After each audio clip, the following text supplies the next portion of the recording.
અગાઉ વાત કરી કે ગુનાના પ્રમાણ પહેલા કરતા ઓછા થયા છે, પણ મને આંકડામાં રસ નથી, મને પ્રક્રિયામાં રસ છે. ગુજરાત પોલીસની અલગ અલગ એકમોમાં જે કઈ કામગીરી થઈ છે એ કામગીરી અંગે ચર્ચા કરવામાં આવે છે અને અલગ અલગ વિષયો ઉપર સમીક્ષા કરવામાં આવે છે. છેલ્લા 3 થી 4 માસથી આ મંથલી ક્રાઇમ કોન્ફરન્સની પ્રથા ચાલુ કરવામાં આવી છે અને મને ગુજરાત પોલીસના વડા તરીકે જણાવતા ખૂબ આનંદ અને ખૂબ સંતોષ થાય છે કે આજે ઓગસ્ટ મહિનાની ગુજરાત પોલીસની અલગ અલગ એકમોની જે સમીક્ષા કરવામાં આવી અને ચર્ચા કરવામાં આવી એમાં મોટા ભાગે દરેક વિષયો ઉપર ખૂબ સારી કામગીરી થઈ છે. આજની ક્રાઇમ કોન્ફરન્સની શરૂઆતમાં જ દરેક પોલીસ કમિશનર અને દરેક રેન્જ વડાઓને મેં અભિનંદન પણ આપી છે. અલગ અલગ એકમોની કામગીરીની સમીક્ષા કરતા મને જણાવતા ખૂબ સંતોષ થાય છે કે ગયા વર્ષની 8 મહિના અને ચાલુ વર્ષની 8 મહિનાની ગુનાઓની જે આંકડાકીય માહિતીને આપણે જે વિશ્લેષણ કરી છે તો સમગ્ર રાજ્યમાં દરેક સિરિયસ ગુનાઓના હેડમાં, ભારે ગુનાઓના હેડમાં ઘટાડો થયો છે. એ આંકડો મારી પાસે છે.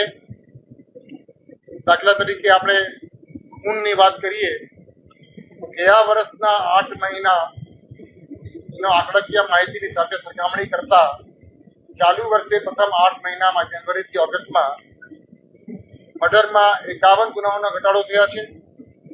અટેમ્પ્ટ ટુ મર્ડરમાં 64 ગુનાઓના ઘટાડો થયા છે. શરીર સંબંધી જે ગુનાઓ છે એમાં 231 ગુનાઓના ઘટાડો થયા છે. મિલકત વિરુદ્ધના ગુનાઓની વાત કરીએ તો એમાં 4287 ગુનાઓના ઘટાડો થયા છે. મહિલાઓ અને બાળકો વિરુદ્ધ જે ગુનાઓ દાખલ થાય છે એમાં પણ 313 ગુનાઓનો ઘટાડો આપણને જોવા મળ્યો છે. પોક્સોની વાત કરીએ તો પોક્સોના કેસમાં પણ 43 ગુનાનો ઘટાડો થયા છે. લૂંટ અને ડકૈતી, ધાડ અને લૂંટની પણ વાત કરીએ તો 66 ગુનામાં ઘટાડો થયા છે. એટ્રોસિટીના કેસમાં પણ 32 ગુનાનો ઘટાડો થયો છે. પરંતુ આ જે આંકડાકીય માહિતી છે અને આજે ગુનાઓના જે ઘટ્યા છે એ મેં તમને જે સાझा કરી છે માહિતી, સંપૂર્ણ ક્રાઇમ કોન્ફરન્સમાં આ આંકડાકીય માહિતીની સાથે સાથે વધુ ચર્ચા અને સમીક્ષા એ વાત ઉપર કરવામાં આવી કે આપણે શું પ્રક્રિયા અપનાવી છે કે જેના કારણે ગુજરાત રાજ્યમાં દરેક એકમમાં આ પ્રકારનો ઘટાડો જોવા મળ્યો છે. આપણે જાણીએ છીએ કે પોલીસની કામગીરીમાં સૌથી મહત્વની કોઈ યુનિટ છે તો એ છે પોલીસ સ્ટેશન. ફક્ત ઓગસ્ટ મહિનામાં 13 તુજકો અર્પણના સમગ્ર રાજ્યમાં કુલ 327 પ્રોગ્રામનું આયોજન થયું અને આ 327 પ્રોગ્રામમાં 17.5 કરોડ 17.5 કરોડ વર્થના જે મુદ્દામાલ છે એ ઓરિજિનલ માલિકને પરત સોંપવામાં આવ્યો, જે ખૂબ વિશિષ્ટ કામગીરી ગુજરાત પોલીસ દ્વારા ઓગસ્ટ મહિનામાં કરવામાં આવી છે. એની સાથે સાથે એક ઝુંબેશ ચાલી રહ્યા છે પેલો વ્યાજખોરો. ઓગસ્ટ મહિનામાં કુલ 111 ગુનાઓ દાખલ થયા છે વ્યાજખોરો વિરુદ્ધમાં અને આ 111 ગુનાઓમાં 163 આરોપીઓને અટક કરવામાં આવી છે અને ઓગસ્ટ મહિનામાં કુલ 29 લોન મેલા પણ પોલીસ હેડક્વાર્ટર્સમાં પોલીસ અધિકારીઓ મારફતે આયોજન કરવામાં આવી હતી. અને ટેકનોલોજી એક એવી વસ્તુ છે જે ઇવોલ્વિંગ છે. ગુજરાત પોલીસ સતત પ્રયત્ન રહ્યા છે કે ઇવોલ્વિંગ ટેકનોલોજીને સાથે રાખી ગુજરાત પોલીસની કામગીરીને વધુ અસરકારક અને વધુ પ્રભાવશાળી.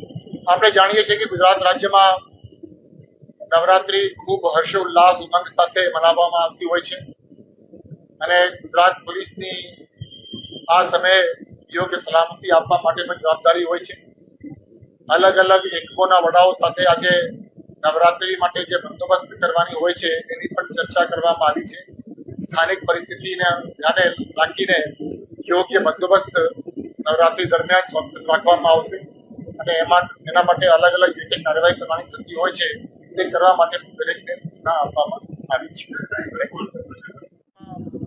દારૂબંધી છે અને દારૂબંધીના કાયદાનો અમલ કરવા માટે પોલીસ સતત પ્રયત્નશીલ છે.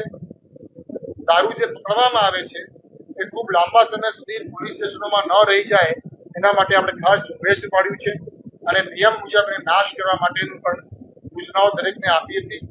એના પ્રમાણે ઓગસ્ટ મહિનામાં ગુજરાત રાજ્યમાં કુલ 33 કરોડ રૂપિયાના મુદ્દામાલ ઇંગ્લિશ દારૂના નાશ કરવામાં આવ્યું છે.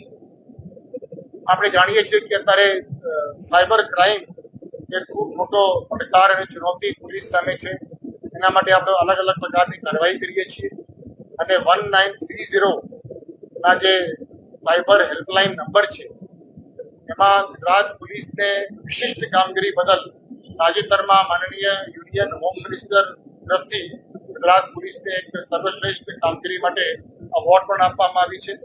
મને આપણે જણાવતા આનંદ થાય છે કે ફક્ત ઓગસ્ટ મહિનામાં ગુજરાતના લોકોને જે સાયબર ફ્રોડમાં એ લોકો જે ગુમાવ્યા હતા એવા 26 કરોડ રૂપિયા 26 કરોડ રૂપીસ લોકોને આ એક જ મહિનામાં પરત આપવામાં આવ્યું છે.